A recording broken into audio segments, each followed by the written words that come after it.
Nasaan ba siya ngayon? Yun ang tanong natin. Nasaan ngayon ang Vice President? Madam Vice President, bumabaha na. Nagagalit na ang Diyos. Pati ang taong bayan, napapagod na rin. At gumagastos tayo ng milyon-milyon. I think it would be the Vice President should come because she continues to make a mockery of Congress. Mandato namin to eh. Mandato ng Senado ito. Mandato ng Congress ito. Ibig sabihin, the office of the Vice President can make a mockery of the constitutional mandate of Congress to investigate and to put up an impeachment court. Dapat, humarap siya. Siya ang mag-explain. Huwag niyang sasabihin yan sa mga staff niya. Siya mismo, nakakaawa po yung mga staff niya nag-explain eh. Siya na mismo mag-explain. Tinatawagan ko ngayon, si Vice President, maawa ka naman sa mga staff mo. Ikaw na mismo pumunta rito, mag-explain ka. Hindi ka pwedeng magtago kung saan-saan. My goodness, humarap ka nga doon sa perjury charge kay Ramil Madriaga eh. Humarap ka din doon sa charge ng kapatid mo eh. Tapos hindi ka haharap sa impeachment court. My goodness naman, Vice President, humarap ka na. Maawa ka sa mga staff mo. At ipaliwanag mo sa taong bayan kung bakit hindi ka kinakailangang ma-impeach. Yan ang panawagan ko. Okay. Last question na lang po, speaking of Ramil Madriaga. Kanina po nung doon sa nung sa questioning sa line of questions ni Attorney Ligutan patungkol doon sa sinong kasama niya, doon sa bangko, paglabas, ganyan. Na-expect niyo po ba or kumbaga mapo-point po ba sana na dapat si Ramil Madriaga was there or may participation siya dun sa transfer of the money or dun sa distribution po nito? Mabanggit man lang po siya ni Gina Acosta kanina. Well, I don't think kasama naman po siya doon sa talaga po nga nangyari doon sa Land Bank up until pagbabalik po sa OVP. No? I think even if you check the records doon po sa House proceedings, never naman ho sinabi din ni Mr. Madriaga na kasali siya doon sa encashment and transfer. Nung po nga pera from Land Bank Shaw to the OVP. No? So, I don't think he will come into play at this point. No? So, yun. All right. If at all, pwede siguro nating ma-compare yung mga naging statements niya kung ano naman yung mga naging statements ng mga bank managers tungkol dito. Maalala natin, for example, sabi niya, yung meron silang policy na, I'm not sure if she called this, no? Parang no-touch policy, na kapag na-transfer na yung pera, hindi na pwedeng hawakan ng kahit na sinong mga empleyado, kahit mga guard, no? Dahil daw, ibig sabihin, no, na-transfer na yung custody, nasa pangangalaga na yon, no, nung client ng bangko. So, if at all, maybe you could compare yung mga naging testimony niya kanina dun sa sinabi ng mga bank managers. Alam mo, sa akin, I don't know kung magiging tama yung palagay ko, no? Pero palagay ko, the burden of proof is no longer on Ramil Madriaga. It is now on the office of the Vice President. I'm wondering why the Vice President filed a case of perjury against Madriaga. Nung iniimbestigahan namin si Madriaga, sabi nila, hindi pwede. O sapagkat hindi natin pwedeng sabihin na tama ang sinasabi niya. Ramil Madriaga was only charged. He was not convicted. Walang desisyon ng korte na na-convict siya. He is a suspect sa crime na ginawa. And therefore, naniniwala tayo. Mga abogado natin dito naniniwala that a suspect is deemed innocent until proven guilty. When we investigated Madriaga sa committee namin, we are just asking him the questions. Kung present siya, kung nandun siya. Sinabi niya sa kanyang affidavit. Kinakailangan lamang tingnan yung affidavit ni Madriaga. Now, because of what Madriaga said, the burden of proof now should go to the Vice President. Tama ba? Nananawagan ako uli. Let the Vice President come and face the impeachment court. That is what we want to see. Thank you, Haji. Kindly give the mic to one. Yeah. Go ahead. Hello po, good afternoon. I'll just susugan ko lang po yung about dun sa pag-file ni VP Sara ng perjury complaint, second perjury complaint against Ramil Madriaga. Ang sabi po nung kanyang tagapagsalita, it had to be done to ensure that Madriaga is held accountable under the law and to unmask the malicious, baseless, and desperate character of the impeachment effort against the Vice President and of those behind it. What do you make sense of the timing po nitong pagpa-file ng perjury complaint na tila coincidental dun sa pagtestigo ni Gina Acosta? Sure, it has to be done. I mean, anybody could be able to file any kind of charges. Di ba? We have the freedom to do that. Pero ang pinag-uusapan natin dito, ganito. Bakit? Ba't ngayon lang? Why is it that they have to file a perjury case against Madriaga while the impeachment court is in session? Why not before? Why not nung unang-unang nagbigay ng affidavit si Madriaga, dapat nag-file na sila ng perjury against Madriaga. Ang tanong ko ganito, ang tanong ng taong bayan ganito, bakit ngayon lang? Okay pa. Another po is siguro dun lang po sa angulo nung kay Ramil Madriaga.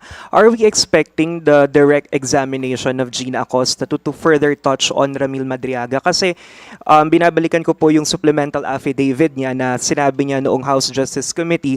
Meron po kasing sinasabi si Ramil Madriaga at that time na na-meet niya si Miss Gina Acosta sa DepEd kung saan allegedly nandito binigay yung mga pondo noong December 20. So, kasi kanina po, if I recall it correctly, ang sinasabi ni Acosta after ng encashment, pumunta sila sa OVP. But this is somehow not, hindi siya tugma dun sa sinasabi ni Madriaga. So, are we expecting the direct examination to further touch that line? That is precisely the kind of question that will subject us to violation of sub judice rule if I will answer it. Because hindi pa yan na pag-uusapan. Again, pwede natin pag-usapan yung mga natakal na ng witnesses natin, but yung hindi pa na talakay ng kahit na sinong testimonya, na kahit sinong testigo, were prevented from saying it. Parang pinatayan. Joke lang. Hindi, gayon, yung tanong ko na lang po siguro, kasi parang for the past few weeks, parang ang sinasabi ng prosecution, medyo fluid pa yung discussions if they will present Madriaga or not. Nasaan po yung point sa discussion na yun, kung ipe-present si Madriaga or hindi? Well, lagi naman, every time we present a witness, lagi kami nagkakaroon ng assessment, no? Kung na-hit na ba ng targets yung current witnesses, no? Para ma-evaluate namin, kailangan pa bang i-present tayo mga susunod na testigo. Again, just similar to what we did with respect to the article on grave threats. You remember, after we presented 3 witnesses, we made an assessment, no, and upon deliberation and decision namin, no need to present 5 or 6 more. Same yan dito. Every time we present a witness, meron kami laging debriefing, no, and we will discuss para makita. Dahil nga, as much as possible, gusto nating mapaiksi yung witness list natin. No? Naririnig natin yung sinasabi ng, hindi lang ng members of the Senate Impeachment Court, pati mga kababayan natin na gusto hanggat maaari, paiksiin natin itong paglilitis na to. At kaisa kami dyan, no? Pinipilit namin magawa yan, of course, without sacrificing our ability to present yung effective and strong evidence. No? So, sa ngayon, it's a continuing deliberation, no? Kung kakailanganin pa ba. Hindi lang si Madriaga. We listed several other witnesses in the pretrial order, no, as witnesses for the article on confidential funds. So, as we go along, tuloy-tuloy yung pag-assess namin, then we will let you know. So, sa ngayon, ang mga naka-identify muna, itong dalawang SDO, and if I'm not mistaken, si ano din, Ortonio, Asek Ortonio. No? So sa ngayon, yan muna yung sigurado papatawag natin. Short follow-up lang po. Kasi yung sinasabi ni Prosecutor Joel Chua before, at least yung buong confidential funds ang target matapos buong August. Yung presentation ng prosecution evidence, nandun pa rin po ba tayo sa target na yun? Or do you think aabot po yung presentation ng confi funds until September? Well, we will try to hold on to that commitment. Pero what did we see today?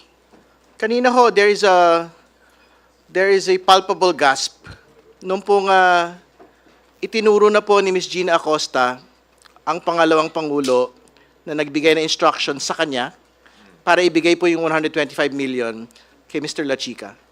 Ako, speaking as a lawyer, tingin ko doon pa lang tapos na yung usapan eh. We can basically wrap up today and proceed to the next article.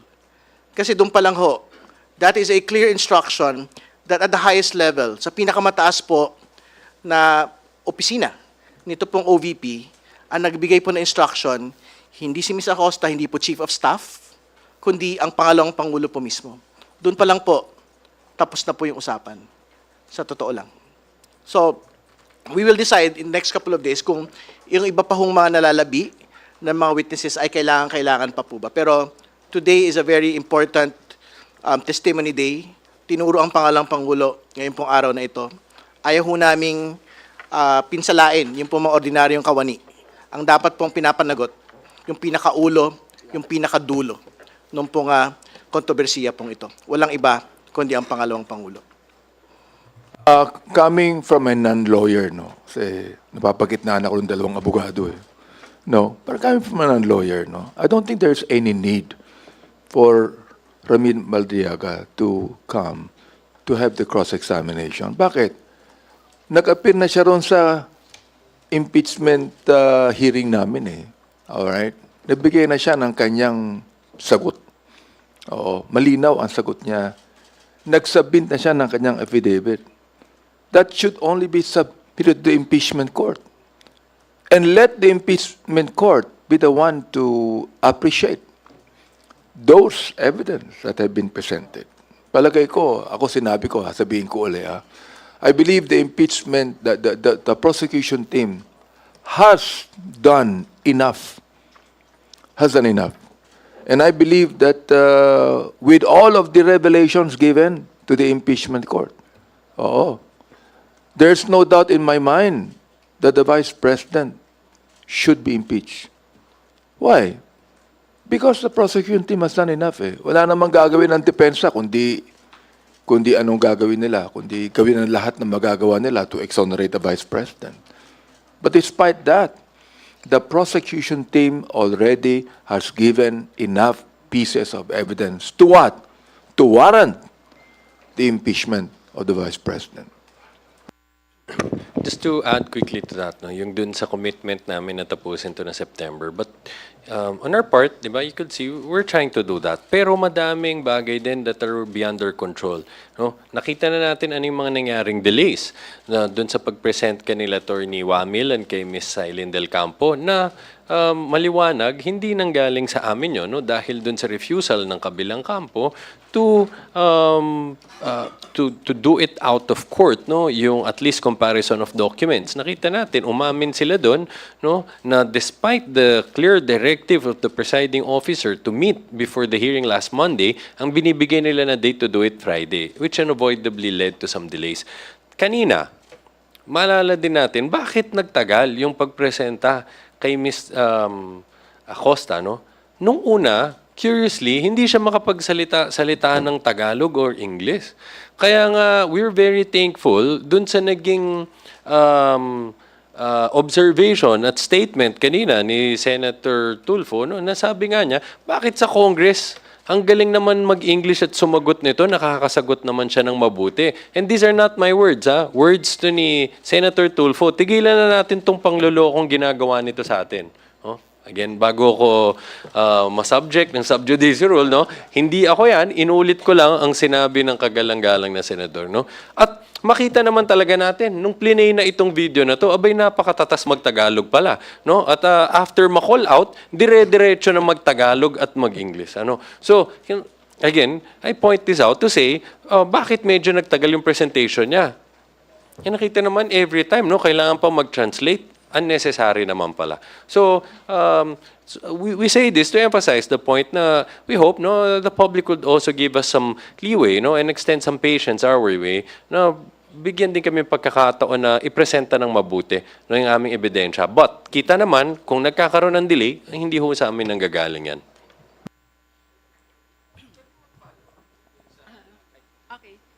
Yeah, go. Pwede mag-follow up dun sa whether ipe-present ba sila chika or hindi. Mabilis lang po. Yung pagka yung judicial notice ba dun sa transcript or yung mga nangyari dun sa Committee on Justice, pwedeng yun ang mag-replace kung hindi na papasalangin si Madriaga sa witness stand. Pwedeng yun na lang kasi nasabi niya naman dun tas may transcript naman po.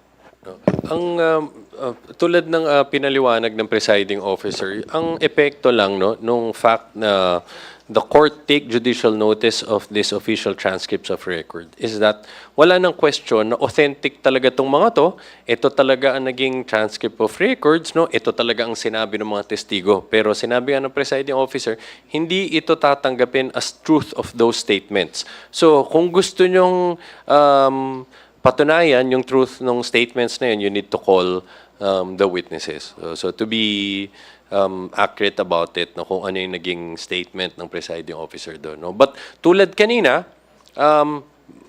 we were referring to the statements made by the witness during the House of Representatives. We were using videos, transcripts of those hearings, pero hindi na kailangan isa-isa pa na i-authenticate natin, panood muna natin yung video ng buo, no, pakita kung totoo to, dahil yun ang naging epekto nung pag-grant ng court doon sa motion namin, no, to take judicial notice of these matters.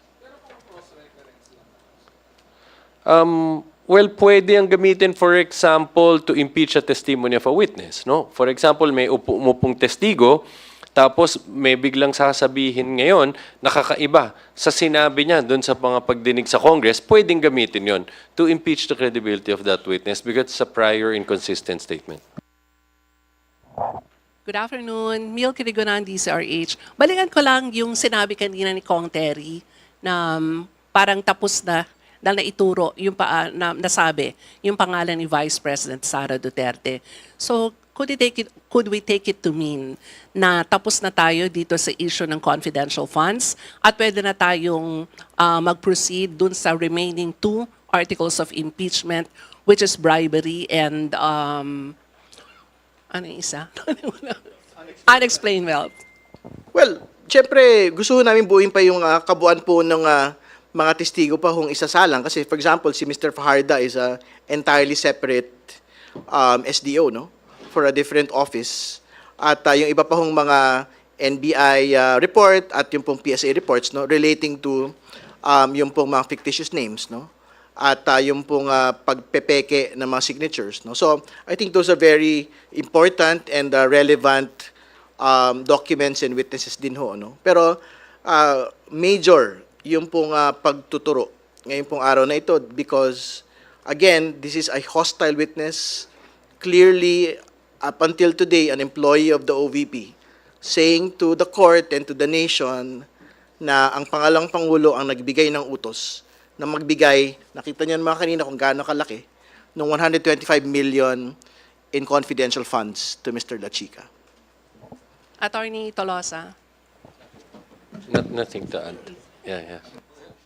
That perfectly sums it up.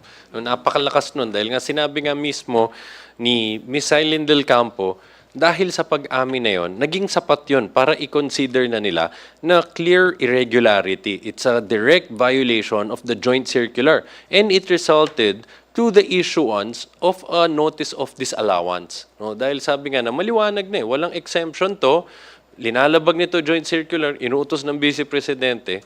So, maliwanag yung maling nangyari. So, but just the same, para mabuong kwento, no, kaya gusto nating ilatag yung ang ebidensya. Last question. Titignan ako ni Roy eh. Yung demeanor lang kanina ni Acosta, Kongs and attorney, kung hindi ba siya na-call out na parang nagmamaang-maangan, tingin nyo ano, what strategy ba to ng depensa? Salamat po. Mamunahin ko muna, hindi ko sinabi nagmamang-maangan siya. O, para baka tayo malagay sa alangan. Misleading. Yan ho ang misleading. It is not allowed. Ano? Yan, hindi ho yan pwede. Siguro ako, ang punto ko lang dyan, again, regardless kung anong intention doon, no, kung bakit biglang hindi siya makapagsalita ng Tagalog, di makapagsalita ng English, ano, pero after ma-call out, biglang maayos naman, kaya naman pala magpaliwanag. Nung nakita nga natin yung video, kailan ba yung ginawa, no? 2024, biglang napakagaling, no, mag-Tagalog. So kung sadya man yun o hindi ko na papasukan yun, no, kung anong intention nila doon. Masang sa akin, mahalaga, at least nung na-call out, naging mas tuloy-tuloy na yung pag-examine sa kanya. Kung hindi, baka hindi pa tayo tapos hanggang ngayon. Ano? Kung every time na sasabihin niya, kailangan pang i-translate. Kaya naman ho pala.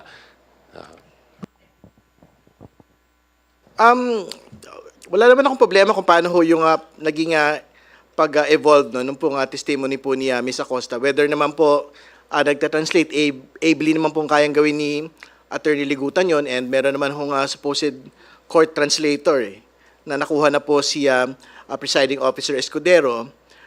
But again, minamalaki po nung prosecution yung pong syempre paggawad po ng paggalang din, no? Dito kay Ms. Acosta. Ever since naman po the House proceedings, we had always known that she was an ordinary staff.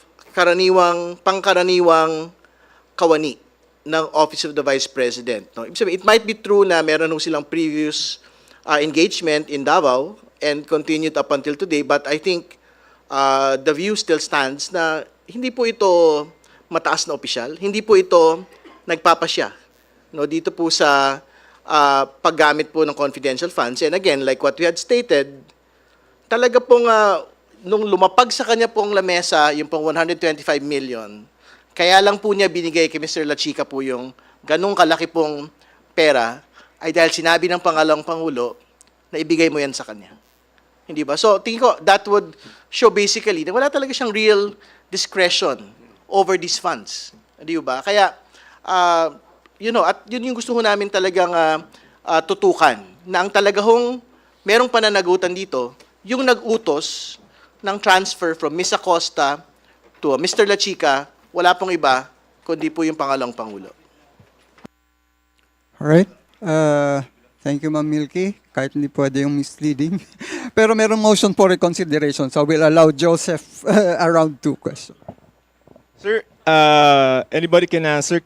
Regarding Madriaga, I understand that he's part of the at least original list of witnesses. No?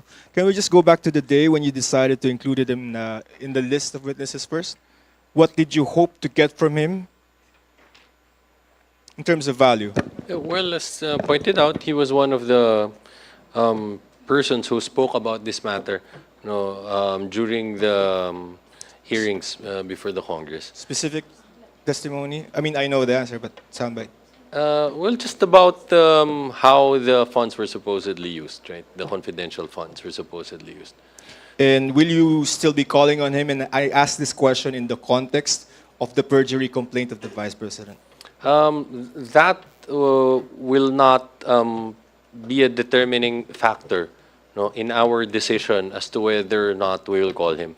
So as we've stated, the decision to whether or not we will call him will depend on our assessment of whether we've hit our targets already, if we think the important factual matters have already been covered by the witnesses that we've put on the stand thus far.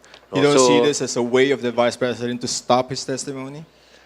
Well, she's free to file these complaints and resort to legal remedies as she may deem fit. But what we're saying is it will not affect our decision. Again, our decision will be solely based on whether his intended testimony has already been covered by the other witnesses. If we think his statement would still be essential for us to prove our case, then we'll put him on the stand.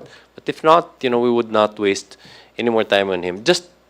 And this does not apply with respect to Madriaga. This applies to all of the other witnesses that we've listed as potential witnesses. So same goes for the other names that I've heard a while ago, like La Chica or Tonyo. Not Tonyo, Nolasco, who've also been named as potential witnesses by the prosecution.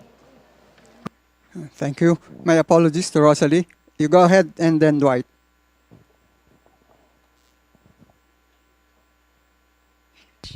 Hindi abot. Di ba, Bot? Good afternoon po, sirs. Tatanong ko lang... I'm so sorry, dalawa. Ayan. Good afternoon po, sirs. Following po yung testimony po ni Miss Gina Acosta na si Vice President nga po yung nag-direct sa kanya na i-release yung funds kay Colonel Lachica, when is the best time for the Vice President to confirm this? Or when is the best time for her to be subpoenaed? I don't think she has to be subpoenaed to prove it. Kasi yan na ho talaga yun eh. Tinuro na ho eh. Kumbaga, whether she will confirm it or not, it is for the defense to actually make, no? Pero I think as far as we're concerned, we are convinced at what an ordinary employee actually said today. Tingin ko naman very direct, parang hindi naman siya subject to any pressure when she made that statement. More importantly, that is the same statement that she had stated in the House proceedings. Hindi ba inunit lang po niya in a different proceeding, no? So, if the Vice President would want to clarify it, they can clarify it when they present their defense. But for the prosecution, there's no need for her to confirm if she indeed direct her special disbursing officer. Siya pong bahala dun. We'll let the Vice President make that confirmation, whether in court or out of court.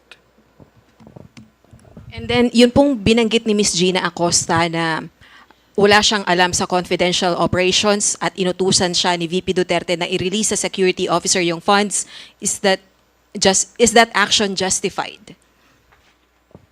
Wala siyang alam sa confidential operations. Security officer na binigay yung pera. Well, unacceptable po yung ganung paliwanag kasi very specific po yung role ng SDO sa paggamit po ng confidential funds. Ang totoo, ang pinagtataka ho namin, why did the Vice President actually appoint someone na parang hindi ho masyadong maunawaan po yung mga ilang mga partikularidad dito po sa implementation po ng confidential funds. Kasi I think they have a entire staff complement naman po na pwede ho talaga nilang i-hire para po dito. But they let Ms. Gina Acosta be the SDO for this, no? So I think gagawin na lang naman ho yung trabaho nila. Sana ginawa na lang ho nila ng tama. At kung ginawa nila ho yun ng tama, I think she would know, or the Vice President would know, na hindi ho dapat linipat yung 125 million in cold cash sa isang tao na hindi po tao talaga ng OVP. Alright. Dwight? One question lang po sa prosecutors po. Kasi yun nga po, hindi naman po ito yung unang pagkakataon na binanggit ni Acosta that the order came from the Vice President herself because she already did so in the November Good Government Committee hearing by the House. So siguro pa-articulate lang po, what is different this time? Gaano kabigat na binanggit niya ulit itong claim na ito ngayon, na in-implicate niya ulit ang Vice President sa ganitong pagkakataon, sa ganitong platform? Well, that was made a year and a half ago. No? So kung nagkamali siya dun sa sinabi niya, she had plenty of time already to think about it and then correct her statement. I'm sure nakausap na din yung Vice Presidente dyan na kanyang boss. Ano? So kung gusto niyang palitan ng statement niya, nagawa na niya yan. Pero inulit niya ulit ito in open court, no, in this impeachment proceedings. So again, wala nang question dun sa pag-amin niya na diretsahan siyang inutusan ng Vice Presidente na ibigay ang pera na ito kay Colonel Lachica, no, na kahit na maliwanag dun sa joint circular na hindi niya pwedeng gawin to dahil siya dapat ang tigahawak as SDO. At hindi lang to isang statement na sinabi niya, inutusan ako, binigay, kaya ako binigay, no? Ang dami pa niyang related statements na nagpapatibay na ito talaga nangyari. Tulad ng narinig natin kanina, tinatanong siya, tama ba na hindi mo to ibibigay kay Colonel Lachica kung hindi ka inutusan ng Vice Presidente? Sagot, oo. No? Nagtiwala ka kay Colonel Lachica dahil, sabi niya, dahil pinagkakatiwalaan siya ng Vice Presidente at sinabihan siya na ibigay nga ang pera na ito itong kabuuan ng pera na ito, ha, maliwan na importante din niya, hindi lang parte, no, o magpagkakagastos siya, which we're not saying is correct, no, but just to emphasize the magnitude of what was done, yung buong na-withdraw, pagkakuha, tumatawag na siya kagad kay Colonel Lachica para sabing hawak na niyang pera at pagkatapos nun ibinigay dahil utos ng Vice Presidente. So, gaano kabigat? That determination falls within the discretion of the impeachment court. But para sa amin, you have to correlate it again with the statements of Ms. Sailin del Campo, who said it is because of this admission that led her to conclude that there's a clear violation of the joint circular and hence issuance of a notice of disallowance was warranted. Dalawang bagay lang po. No? Siyempre, una, mahalaga po ito at tingin ko mas mahalaga kasi yung pong testimonya ni Ms. Acosta is subject to cross-examination. No? So, ibig sabihin, kung ano man po yung magiging resulta po nito, ay titignan ho natin bilang paglalahad po ng aktual na katotohanan dahil na subject po ito to cross. Yun po yung una. Pero pangalawa, syempre kaibahan dun sa Good Government Committee, yung pong Good Government Committee may recommendation lang po yun eh. Whether to file whichever cases against a particular public official. No? Pero ito po kasi, this is an impeachment trial already. Ang pinag-uusapan na ho natin dito, mako-convict ba o hindi ang pangalawang Pangulo on the very basis of what Ms. Acosta said. No? So, tingin ko yun po yung bigat nito pong muling paglalahad na ito ni Ms. Acosta sa paglilitis. Sir, good afternoon po. Ann Soberano po of Bombo Radio. Sir, lumabas ngayon sa paglilitis na si Colonel Lachica po, who is behind the OBP Physical and Financial Plan based po sa testimony ni Gina Acosta. Sa tingin niyo, sir, si Lachica bilang ginawang bagman dahil pinagkakatiwalaan siya ni BP Sara at malakas ba yung sabwatan ng dalawa?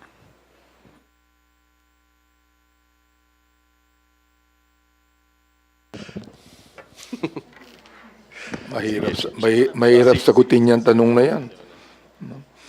Anyway, alam mo, inimbestigahan na yan eh. Nasabi nga ni Congressman Ridon na yung Committee on Good Government, parang ano lang yan, investigating agency lang yan para malaman ang katotohanan. So, it is up to the impeachment court kung anong gagawin nila eh. It is up to the senator judges upon their appreciation of the evidence.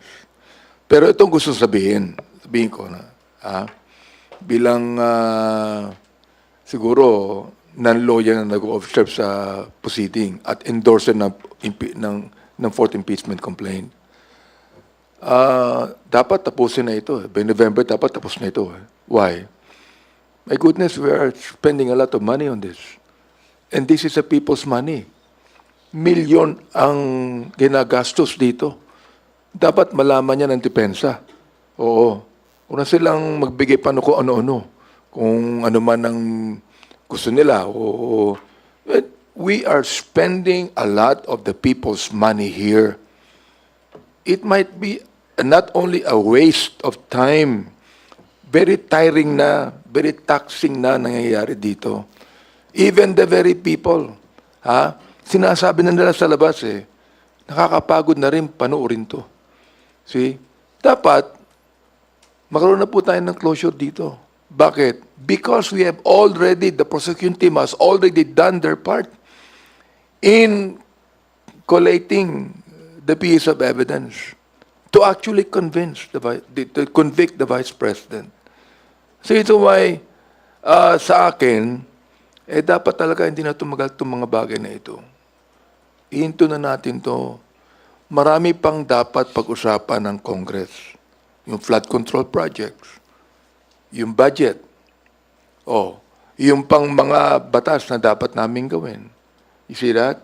Can you imagine, ito sabihin ko sa taong bayan natin, can you imagine the millions of pesos that we are spending out of the people's money dito sa impeachment na ito? Pagka minsan nakakatawa na nakakatawa na, nakakapagtaka na. So, sa akin, ihinto na natin dapat to eh. Another lang po. Kuha lang po ako ng reaction ninyo. May mga nagsilabasan po kasi na information sa social media nitong weekend na si BP Sara po daw ay humihingi ng private meeting kay Pangulong Marcos. Pero tinanggi po ng Malacanang, sabi ng Malacanang wala silang information. Ano po yung pananaw ninyo dito? Bakit may mga ganitong naratibo? Lalo at ongoing pa po yung impeachment trial.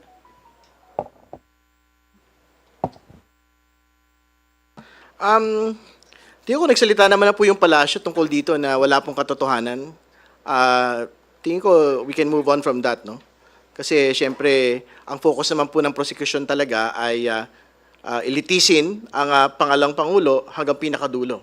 No? So, kung meron pong mga other effects or consequences, ito pong mga bawat araw na itinatakbo po ng paglilitis, no? We will leave it to them.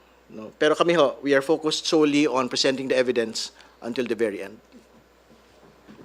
If I could just add quickly sa first question mo. No? Again, kung bakit siya yung pinagbigyan, no? But I think siguro kasama dun sa determination na gagawin ng senator judges, no?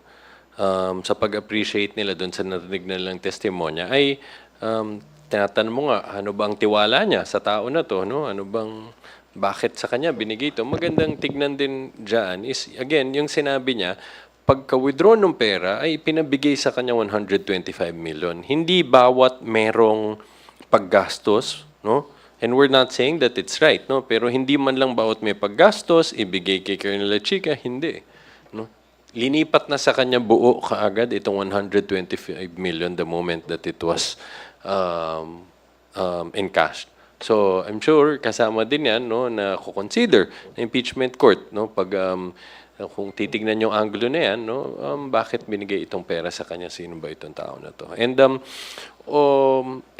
again, we understand, no, the sentiment of the people that we want to wrap this up as soon as possible. And again, our efforts are clear that we're trying to do that. But of course, this is still a very important constitutional accountability mechanism. So, kailangan natin pa rin tuloy-tuloy, no, na siguraduhin na gumulong itong proseso na to at patuloy na exert all efforts para mailatag namin ng mabuti ang ebidensya namin dito para kung nung sa ngayon, no, kapag oras na para of course after din magpresenta ng ebidensya ng kabila kung meron man, no.